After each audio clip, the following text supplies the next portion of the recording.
Mientras Sudamérica enfrenta desafíos económicos, sociales y ambientales cada vez más profundos, una presencia extranjera avanza de forma constante por debajo del radar.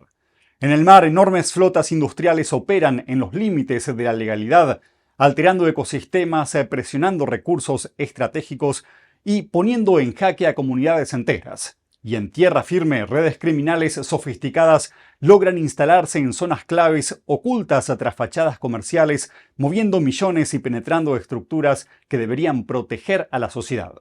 Hoy en China en Foco vamos a exponer dos caras de un mismo fenómeno que ya no puede ser ignorado. Desde la expansión de la flota pesquera china frente a las costas sudamericanas hasta la caída de una poderosa mafia de origen chino en el corazón de Santiago de Chile, este programa revela cómo operan estas estructuras, qué vacíos aprovechan y por qué su avance representa un desafío urgente para la soberanía, la seguridad y el futuro de la región. Los invito a ver este importante programa. En las sombras del Océano Pacífico y del Atlántico Sur, una flota gigantesca avanza sin hacer ruido. O mejor dicho, avanza apagando todo ruido. Barcos que desaparecen del radar durante miles de horas. Transbordos clandestinos en alta mar. Persecuciones navieras. De lo que les estoy hablando es de las flotas pesqueras chinas que operan frente a Sudamérica. Una fuerza industrial capaz de cambiar ecosistemas completos en cuestión de años. Hoy en China en Foco vamos a entrar en ese mundo oculto donde los subsidios estatales, las banderas de conveniencia y las estrategias de evasión se combinan para crear un peligroso sistema de explotación marítima.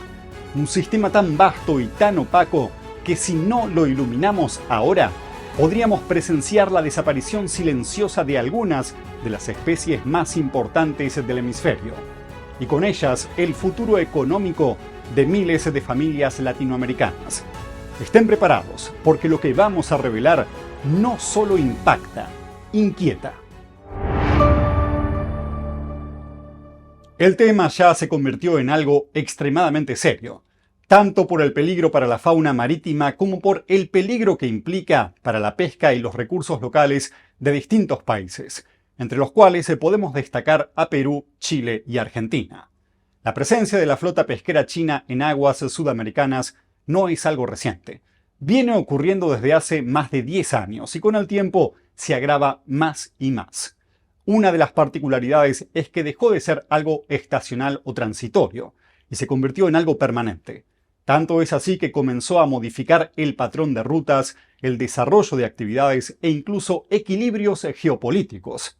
Lo que hay que entender es que esta presencia pesquera china tan lejos de su propio territorio, no podría sostenerse si no estuviese respaldada por subsidios estatales del régimen chino, prácticas cuestionadas o poco transparentes, y una persistencia difícil de combatir por parte de gobiernos que no están preparados. Para hacernos una idea de la gravedad del problema, tenemos que tener en cuenta que China controla la mayor flota de pesca de aguas lejanas del mundo. Estimaciones sitúan de cientos a miles de embarcaciones operando fuera de aguas nacionales, muchas en la región del Pacífico Sudeste, donde se encuentran aguas de Panamá, Colombia, Ecuador, Perú y Chile. Imágenes satelitales muestran el tamaño del fenómeno en las costas de Perú, por ejemplo.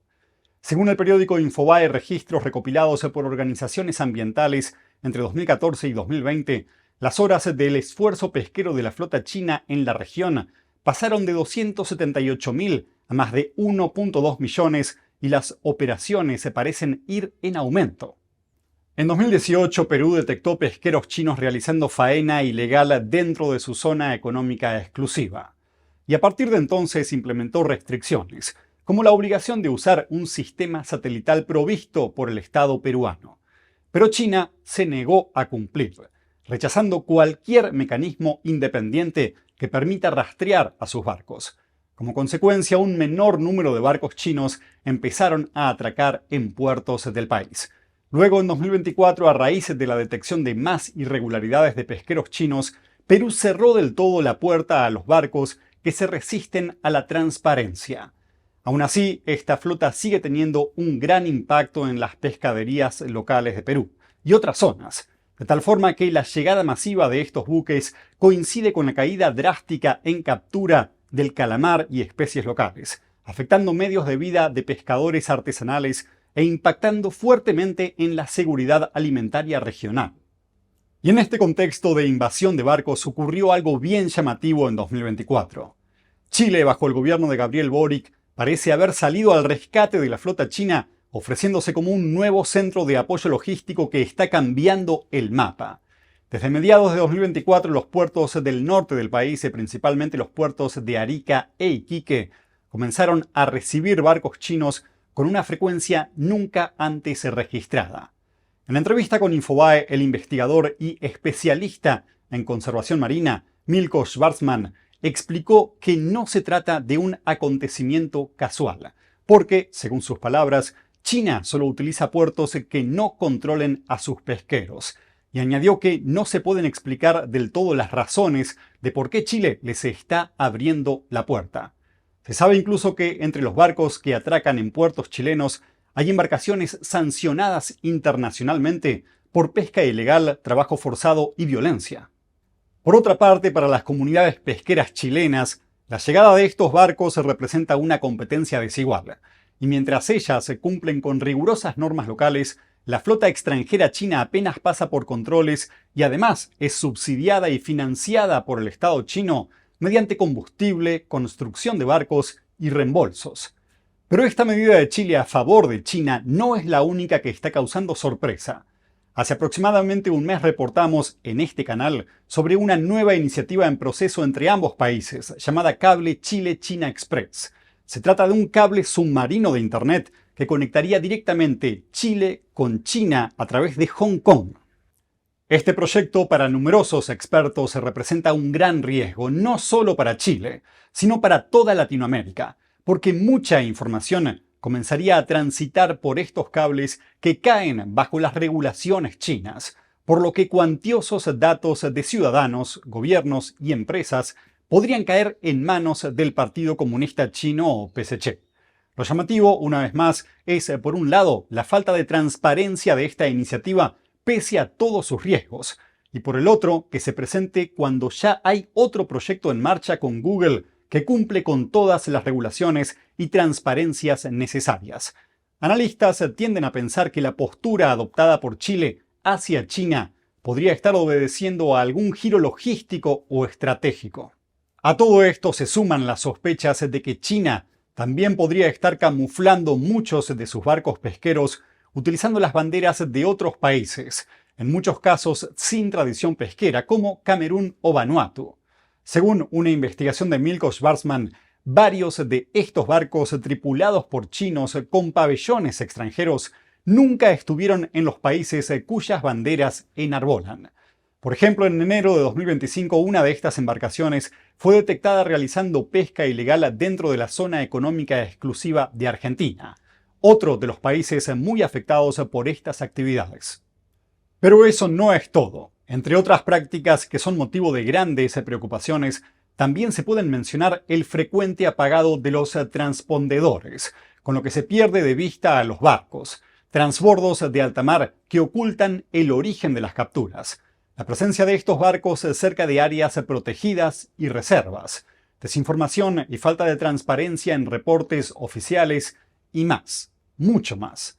Todos estos aspectos y muchísima evidencia muestran que la flota china avanza y no está dispuesta a retroceder.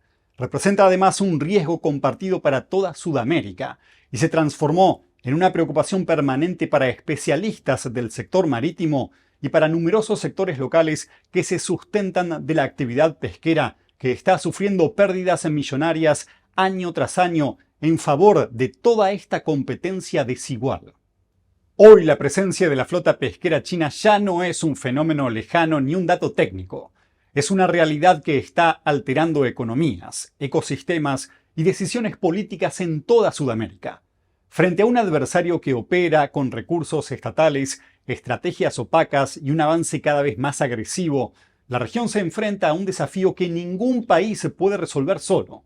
Por eso más que nunca es urgente exigir transparencia, cooperación y vigilancia constante, porque si dejamos que el mar se oscurezca, Lo que está en juego no es solo la soberanía de nuestros países, sino el futuro mismo de nuestras comunidades costeras.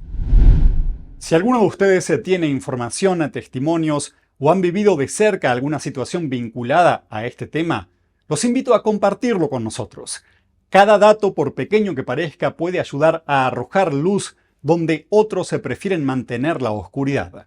Pueden escribirnos un comentario, contarnos su caso o enviarnos material para que sigamos investigando y exponiendo lo que realmente está ocurriendo.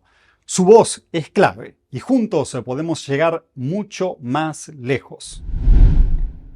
En Chile, una de las mayores operaciones policiales de los últimos años terminó con la caída de una poderosa organización criminal de origen chino que operaba en pleno corazón de Santiago. Una red que, según las autoridades, se mantenía casinos ilegales, redes de prostitución, tráfico de drogas, secuestros, homicidios y un vasto sistema de lavado de dinero. Todo esto oculto detrás de comercios, bodegas y hasta locales gastronómicos que funcionaban como fachada. El operativo policial se llamó Operación Muralla Oriental, también conocido como Muralla China, y dejó al menos 30 detenidos, entre ellos 27 ciudadanos chinos y un carabinero en servicio activo, acusado de colaborar con la banda.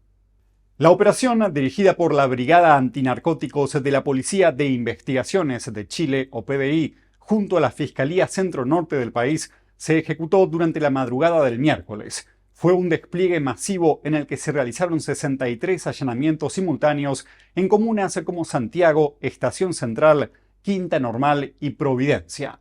El epicentro estuvo en el barrio Meix, un sector con fuerte presencia comercial china y conocido por sus galerías, bodegas y edificios residenciales. Uno de los puntos clave fue la llamada Shakira Tower, un edificio que, según las autoridades, funcionaba como un centro de operaciones para diversas actividades ilícitas. Durante los allanamientos, la policía incautó 600 millones de pesos chilenos en efectivo, lo que serían alrededor de $650.000, armas de fuego incluyendo pistolas y armas largas, documentos contables, bienes asociados al lavado de activos y productos falsificados. Además, se congelaron otros activos vinculados a la red, cuyo patrimonio total se estima en más de 100.000 millones de pesos, es decir, alrededor de 100 millones de dólares. La estructura criminal estaba encabezada por 3 ciudadanos chinos. El primero es Juan Cao, considerado uno de los líderes principales. Está vinculado a la estafa piramidal Kings Bridge, un esquema que estalló en 2022 y afectó a más de 5.000 funcionarios de carabineros en Chile. Pero además registra múltiples antecedentes, como robos, amenazas, estafas, daños calificados y porte de arma blanca. Por otra parte, la PDI lo ubicó mediante georreferenciación en un tiroteo ocurrido en 2023 donde murió un ciudadano chino identificado como Xion Chen. Ese mismo día, Tao resultó baleado y fue hospitalizado, lo que reforzó su vinculación con el caso. El otro ciudadano chino es Haifeng Tang, considerado como un co-líder operativo. Tang está actualmente detenido por otro caso relacionado a la muerte de un connacional y una serie de secuestros extorsivos. En julio pasado fue sorprendido disparando una ametralladora desde el interior de un edificio en barrio Meix, en un hecho que quedó registrado en investigaciones previas. Y el tercer miembro del núcleo de la banda es Xinguang Tsai, que aparentemente se encarga de la administración de locales, bodegas y propiedades utilizadas por este grupo. Su domicilio ya estaba identificado como un punto de operaciones de otra mafia china condenada en 2022, la llamada Banda de Fujian. Según la PDI, actuaba como enlace entre los distintos líderes y facilitaba la logística para importaciones ilícitas. Además de esta tríada, se identificaron al menos 15 miembros adicionales, muchos de ellos implicados en delitos como contrabando, tráfico de drogas, falsificaciones, comercio sexual y lavado de dinero. Entre los locales allanados estaban las llamadas casas de karaoke, establecimientos que aparentaban ser restaurantes u hoteles, pero en la práctica, según la PDI, funcionaban como centros de prostitución, consumo de drogas y explotación laboral. Y algunas de estas propiedades estaban directamente asociadas a la estructura financiera del grupo. Uno de los elementos más sensibles del operativo fue la detención de un carabinero de la Escuela de Suboficiales, acusado de entregar información privilegiada a la mafia china. Según el fiscal Alfredo Serri, el uniformado filtraba detalles sobre operativos policiales a cambio de dinero. La institución lo dio de baja de inmediato y anunció una investigación interna paralela. El ministro de Seguridad Pública, Luis Cordero, destacó que las bandas criminales suelen intentar cooptar a funcionarios públicos, pero valoró que Carabineros actuara con rapidez al retirar al efectivo involucrado, según trascendió a los medios. Este no es un caso aislado. Investigaciones previas ya sacaron a la luz la participación de policías, tanto de Carabineros como de la PDI, prestando servicios de seguridad privados en casinos y malls vinculados a organizaciones criminales chinas. El caso se produce en un momento en que el barrio Meigs se convirtió en un foco importante de actividades económicas ligadas a comunidades chinas. Allí se proyecta incluso un ambicioso proyecto denominado Chinatown Chile, impulsado por empresarios del sector. Y parte de esos grupos financieros también están siendo investigados por la Fiscalía por posibles vínculos con la mafia china. La Operación Muralla Oriental marca un golpe significativo contra el crimen organizado transnacional en Chile, pero al mismo tiempo deja en evidencia la profundidad con la que estas redes se insertaron en el comercio local, en negocios de fachada e incluso en instituciones públicas. Los fiscales advirtieron que la investigación continúa y que podrían producirse nuevas detenciones en los próximos días. Seguiremos monitoreando este caso que abre una ventana a la expansión y los métodos del crimen organizado de origen chino en Sudamérica. Así que estén atentos. Y eso es todo por hoy en China en Foco. Muchas gracias por acompañarnos y nos vemos mañana. Cada día trabajamos para traerles noticias reales sobre China y su impacto en el mundo. Historias que muchos prefieren no contar. Si valoran este contenido, ahora pueden apoyarlo a través de Patreon. Hagan clic en Súmate, inicien sesión con Google, Apple, Facebook o su cuenta de Patreon y con una contribución de $10 mensuales recibirán acceso anticipado a nuestros videos y notificaciones personalizadas directamente de nosotros. Gracias por estar ahí. Su apoyo fortalece este esfuerzo por informar con libertad.